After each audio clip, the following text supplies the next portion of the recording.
Hello students, आप पढ़ रहे हैं वान डेर वाल बल के बारे में। आइए देखते हैं इसका तीसरा बल, द्विध्रुव प्रेरित द्विध्रुव बल क्या होता है। तो ध्यान समझिएगा, द्विध्रुव प्रेरित द्विध्रुव बल के बारे में।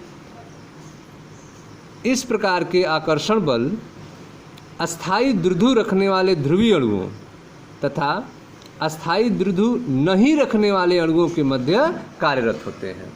ठीक है, तो द्विध्रुव प्रेरित द्विध्रुव बल जो हैं वे अस्थायी परमानेंट द्विध्रुव रखने वाले ध्रुवीय अणुओं और अस्थायी द्विध्रुव नहीं रखने वाले अणुओं के बीच कार्य करते हैं। इस प्रकार के आकर्षण बल अस्थायी द्विध्रुव रखने वाले ध्रुवीय अणुओं तथा अस्थायी द्विध्रुव नहीं रखने वाले अणुओं के बीच कार्य करते हैं। अस्थायी द्विध्रुव रखने वाला अणु, ठीक है, जो अस्थायी द्विध्रुव रखने वाला अणु है, वैद्युत उदासीन अणु के इलेक्ट्रॉनिक अभ्र को विकृत करके द्विध्रुव प्रेरित कर देता है। ठीक है, तो अगर जो है अस्थायी द्विध्रुव रखने वाले अणु के नज़दीक अस्थायी द्विध्रुव नहीं रखने वाला अणु अर्थात उदासीन अणु पहुंच जाता है, उसके नज़दीक स्थित होता है, तो अस्थायी द्विध्रुव रखने वाला अणु जो है उदासीन अणु के इलेक्ट्रॉन क्लाउड्स को विकृत कर देता है, द्विध्रुव प्रेरित कर देता है उसमें। आप देखें ध्यान से, फिगर देखें, इसमें यह अस्थायी द्विध्रुव रखने वाला एक ध्रुवित अणु है। ठीक है, जिसमें आप देख रहे हैं पार्शियल आंशिक प्लस और आंशिक माइनस इसमें पहले से उत्पन्न है। यह एक अस्थायी द्विध्रुव रखने वाला एक ध्रुवित अणु है और यह एक अध्रुवित अणु है जिस पर कोई आवेश नहीं है। ठीक है, यह उदासीन अणु है। ठीक, अब जब यह एक दूसरे के नज़दीक आएंगे तो यह अस्थायी द्विध्रुव रखने वाला अणु जो है इस पर एक अध्रुवीय अणु में, इस अध्रुवीय अणु में एक प्रेरित द्विध्रुव उत्पन्न कर देता है।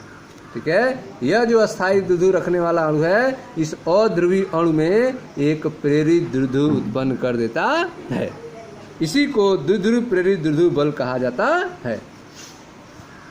ठीक है, तो आपने देखा कि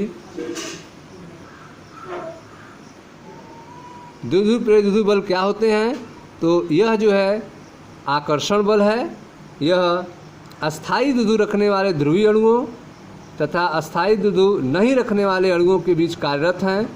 अस्थायी द्विध्रुव रखने वाला अणु वैद्युत उदासीन अणु के इलेक्ट्रॉन अभ्र को विकृत करके द्विध्रुव प्रेरित कर देता है।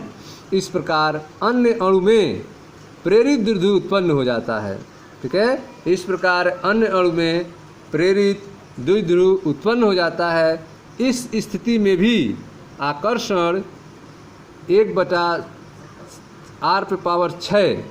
बल के समानुपाती होता है। 1/r⁶ बल के समानुपाती होता है, जहां r दो अणुओं के बीच की दूरी है।